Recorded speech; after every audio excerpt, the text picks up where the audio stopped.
Hi, how are you? My name is Andrea. I'm a licensed massage therapist and I'm a certified health coach. I'm introducing myself in this way because I think that there are going to be people who aren't familiar with my channel who are going to be watching this. I'm going to be posting this in some of the groups, the new groups on Facebook that I've now joined. I had hip replacement surgery 5 days ago. I had total right hip replacement anterior approach on Monday, March 16th. Today is Saturday, March 21st. So it's 5 full days. People who normally watch my channel, I told them that I was going to be filming when I was in the hospital and during my rehab and stuff like that. I have not been. I'm not going to apologize for it. It didn't happen. Filming has been the last thing on my mind. Literally, I can't think about anything other than this, okay? Why did I get the surgery? I started to have pain about 3 years ago. I probably had pain before that, but 3 years ago is when it became a conscious pain. I was probably compensating for many years before that. I used to be a mobile massage therapist, which means that I took all of my equipment with me and I went to people's homes. I'm in New York City, so sometimes I would have flights of stairs to walk up. Sometimes I would be working on 2 or 3 people at a clip, not at the same time, but in succession. Sometimes I would, if I was working at a spa, I would be doing 7 or 8 hours of massage in a row. And it just eventually wore my hip down. I tried to be as bilateral and conscious of my stance as possible, but when you do body work and you're working with each individual person, you can't really go by a textbook.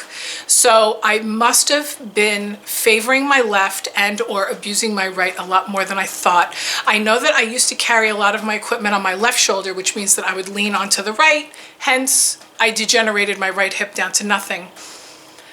My pain didn't concentrate only in my hip. My pain was also in my lower back, in the sacroiliac joint, a little bit in the groin on the right side, down into the leg. It didn't radiate down into the leg, but it always felt like my hamstrings were super tight. It always felt like my psoas, my iliopsoas was super tight.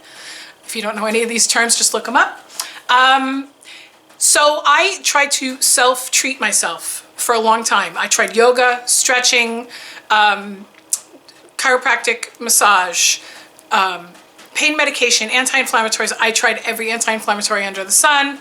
I went to 4 different orthopedists. All 4 of them said that I needed to get the hip replaced, and finally I zeroed in on Dr. Michael Alexiadis. He is one of the top surgeons for anterior approach. He did my surgery at the hospital for special surgery in Manhattan. And when he saw my MRI and he took me through different range of motion exercises, he said, definitely, you could put this off as long as you want, but you're never going to get rid of the pain and you're never going to make it better. So you might as well do it now. Well, I'm 42 years old, while you're young and healthy, while you have health insurance, while you have support, because you never know what's going to happen in the future. And so I took that ball and I ran with it. I went ahead and scheduled it. Within 3 months of seeing him for the first time, I had my surgery. I can't tell you how impressed I am with the procedure, with the protocol it is for somebody like me to have this procedure. I was able to eat up until midnight the night before. They did have me go to a class. It was like a 2-hour class. I had my pre-op stuff about 2 or 3 weeks beforehand, and it was only when it was convenient for me. They did all of the insurance research for me. They did all of the paperwork. So far, I mean, I'm only 5 days out. I'm expecting like a barrage of letters from Aetna, because I have Aetna insurance and Hospital for Special Surgery. I'm probably going to be getting bills for like $76,000 now before all of the, the benefits, get straightened out and go through. They were totally professional. Every time I called them, they followed through with stuff. I never fell through the cracks. He is a very, very professional man. He answered every question that I had. I didn't have a lot of questions because I'm in the medical field. I did a lot of research before I even went to him. I knew that if I had any questions, he would be right there answering me. And he has a secretary named Wilda. I don't know if you would call her a secretary or medical assistant. She was so patient with me over the phone, because even after my surgery was scheduled, I had to then change my primary care physician, because my original primary care physician was giving me such a hard time about going out of her network, not my insurance network, but her network, when I wanted my surgery done. So I just had to leave that primary care physician behind and get a new one. And Wilda was so patient with me. She helped me find a new person, and it was fantastic. So the prep for the surgery went a-okay. Before I even got to the recovery room, I started to come awake. And I remember I was trying to talk, and the anesthesiologist and the nurses and everything were just like, shush, stop trying to talk, because I was just like, blah, blah, blah, blah, blah, blah, blah. I remember. I did not actually have general anesthesia, believe it or not. I had a hip replacement without general anesthesia. What they did was they gave me a spinal, which just numbed me from basically the waist or the chest down. And then they gave me enough sedation that I was asleep. So I guess that's different from general anesthesia, because the anesthesiologist did come in and he explained everything to me. And he said, if you feel comfortable with us giving you as little as possible, we're not going to give you general anesthesia. We're going to numb you and sedate you. And I still, to this day, don't really know the difference between those two, but I went with the lesser medication. He said that the recovery was going to be much better, and it was. Every other time that I've had general anesthesia, I was very, very ill afterwards, basically vomiting afterwards, and that didn't happen at all. My throat is very scratchy because they intubated me. 2 days after the surgery, I didn't feel anything, and then all of a sudden on like Wednesday, I started to get this like scratchy thing, and I'm feeling like a little bit short of breath, so I have this little breathing thing that I have to use a few times a day. I have not been keeping up with that, but I told my mom about it this morning, and I promised her that I would be starting that up again, because I need to re-inflate my lungs. I'm finding myself that when I take a nap, I'm not taking full deep breaths. The hospital was very, very comfortable. The food, I only had one meal at the hospital. Oh, actually 2 meals at the hospital. But the 2 meals that I had were absolutely fantastic. I was on a liquid diet for a full day because they didn't want me to just, bombard my digestive system, because, they were like right there, like only inches away from my colon, So I actually opted for a liquid diet for 2 of the meals, even though I didn't need it. I felt that I wanted to give my body a rest, and just drinking my food instead of, getting up and, trying to strain in the bathroom and all that kind of stuff was better for me. I was catheterized with a Foley. If you don't know what that is, look it up. That was a relief. At first they didn't do it, and I actually asked for it because I knew that I was going to be drinking a lot of water. I drank more water than they were recommending. Not that they were recommending me drink less, but they were talking about like 8 or 9 cups a day, and I probably drank over a gallon each day, both the day of the surgery and the day after, because I felt it was very important for my body to rehydrate as much as possible, especially with all of the anesthesia and the narcotic that was pumped into it. I felt very dry. Every time I looked in the mirror, I felt like I saw, more wrinkles in my face, and that was one of the cues that I, took from my body, that I needed more water. So I was literally drinking gallons, and that catheter just kept on flowing, and they just kept on emptying it out, and it was clear. As soon as I was actually paying attention to what was going on in that bag, and as soon as I saw that it going a little bit more yellow, I was just drinking much more water. I took a very active approach with how my body was reacting to the surgery and the procedure that I had gone through. The hospital for special surgery was fantastic. They actually discharged me 24 hours after I had my surgery. Some people might have thought that that was a little controversial. I did put it on Facebook, and a lot of people were like, what? You have to stay longer. I'm 42 and I'm perfectly healthy. Even with a bad hip, I'm perfectly healthy. My blood pressure is perfect. My cholesterol is perfect. My liver enzymes are perfect. I don't have high blood pressure. I don't have heart disease. I don't even have osteoporosis. I don't even have arthritis anywhere else in my body. My left hip is 100% fine. There was no reason for me to be sitting in the hospital other than milking the insurance company and taking advantage of the nurses. There just wasn't any reason for it. If we could spend as little money as possible, that would be great. I have a support system at home that's very strong. My mom took the kids for 4 or 5 days. My husband took a whole week off of work. There was no reason for me not to sleep in my own bed rather than the hospital bed.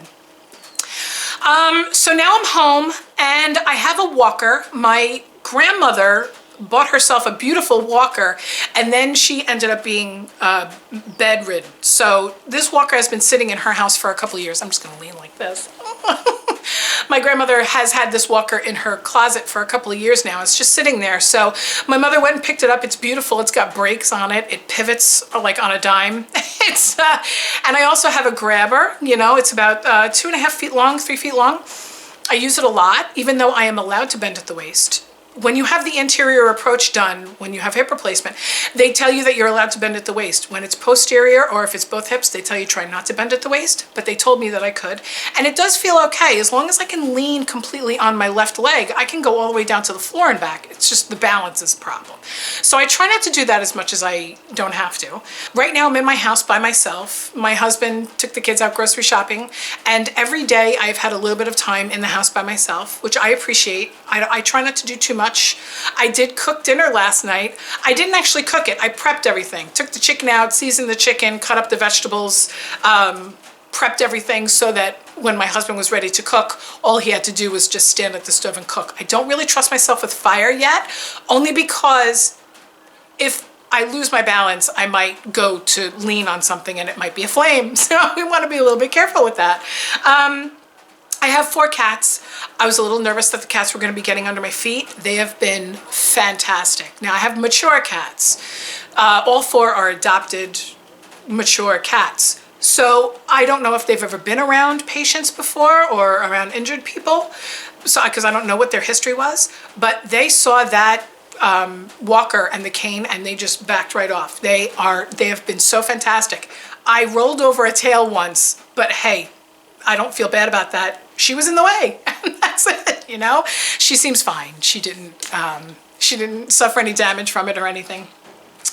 My cats have been sort of draping on me a little bit, but they've also been very cautious. I'm keeping a pillow. Whenever I'm laying in bed, I keep a pillow over my torso to make sure that they don't jump up on there, and they actually haven't done that at all. I did buy a couple of different tables and trays and stuff like that, and I'm using everything. There hasn't been anything that I bought that I didn't really need. I did spend $50 on Keens. They're super orthotic shoes, and I can slip them on. I don't need to lace them. They're the ugliest things on earth. And I did buy them at like half size larger than it was supposed to be, because when I took the class, they told me that your feet are going to be swollen. My feet are not swollen at all. Although I'm only 5 days out of surgery, they could still swell. Things are changing. Every couple of hours I see that the bruise changes and the hardness and the swelling changes. So it's very possible that my feet are going to swell, but because I drank so much water and because I'm moving so much, it's possible that that's never going to happen. So I bought these $50 shoes. If I don't wear them, I don't wear them. You know, I mean, I've wasted more money on much less important things. I do have an elevated toilet seat, which is a little bit of a bother because I have 2 small boys at home, and so they actually physically have to take the toilet seat off in order to use the restroom, or else they can't. It's too high for them.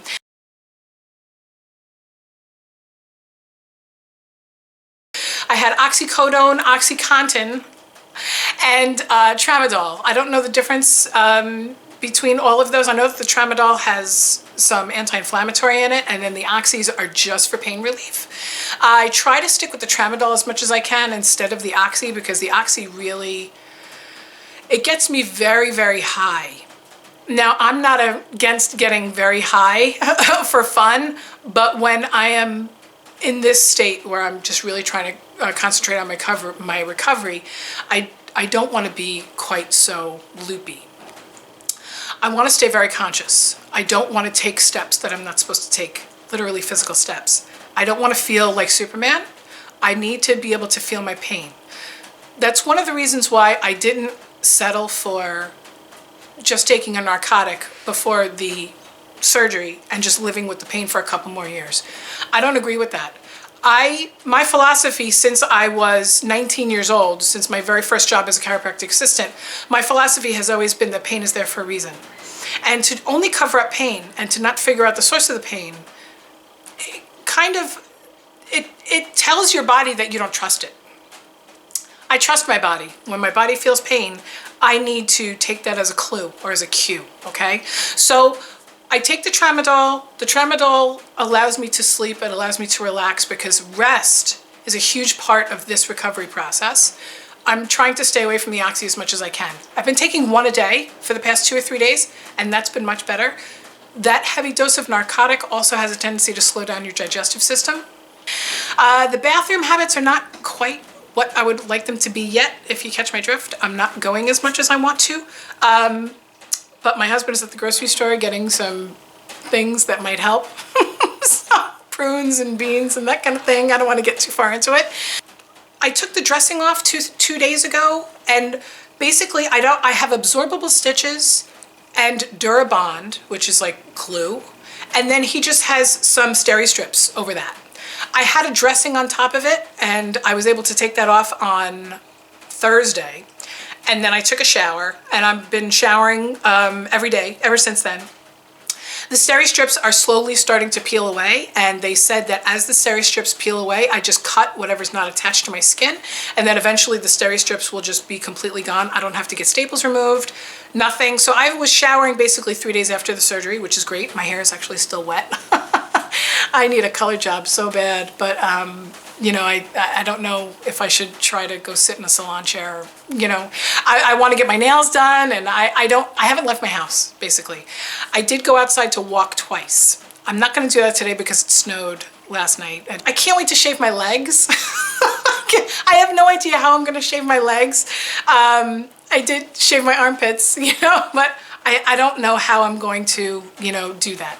My husband offered, but I don't know. It's only been 7 days since I've shaved my legs, but I haven't gone that long since I'm like 14 years old. So even when I had my babies, I didn't go that long without shaving my legs. So I'm feeling like that's one of the things that I think about a lot. I think about shaving my legs. I think about wearing my sneakers. My feet miss my sneakers, but I need to give my pelvis a time to, you know, some time to adjust. My leg is actually longer than it was before, which is probably one of the reasons why this happened to me unilaterally. My leg was probably longer than the other, or shorter, I don't know. But right now, if you look at me and I'm trying to place as much even weight on each foot as possible, you'll see, well, you would see, that my whole pelvis is shifted up. It's gonna take a long time for everything to sort of settle in. I have formed a group on Facebook. I don't know the name of it offhand. I don't have my phone in front of me. If you message me, if you get this message, I'm going to be posting it in that group. I'm going to post it in a couple of other groups that I'm in also. So if you wanted to join my group is basically for anterior approach hip replacement patients. But if you wanted to join it and you didn't have the anterior approach, that's fine. It's not just for people who are 42 years old. If you're older, if you're younger, you know, whatever. I just wanted a little bit more of a community to talk to about this, hearing other people's stories. Honestly, I mean, this sounds awful, but hearing how bad some people have it makes me feel like very fortunate sometimes. And then seeing what is possible. 2 or 3 weeks down the road, people are just not even using a cane, you know? I mean, that's fantastic. I'm only 5 days out, and I could probably get away with just a cane. I have the walker because I can. The stability is fantastic. I don't see myself giving up the walker anytime soon. Maybe, you know, in a week or something like that. I'm 120 hours out of my surgery. It's only been 120 hours. That's weird. Okay. If you want to message me, all of my information is below. If you want to friend me on Facebook, if you want to ask me any questions, if you want to tell me something that I'm doing wrong, that's fine. This is the first time I've had a hip replacement surgery. Hopefully it's my last. Unfortunately, from what I've seen, it's not going to be my last. There's like a lot of people who say, oh yeah, I had that done 5 years ago and then I had a revision done. It's like, oh my God, you know, whatever, it is what it is. I already feel better. I have a lot of pain, don't get me wrong, but the pain that I had before that was causing me to get the surgery is less. It's not gone, but it's less. So I'm hoping I'm hoping that this was the right thing to do. I know that I chose the right doctor, but we'll see. Talk to you later. Bye.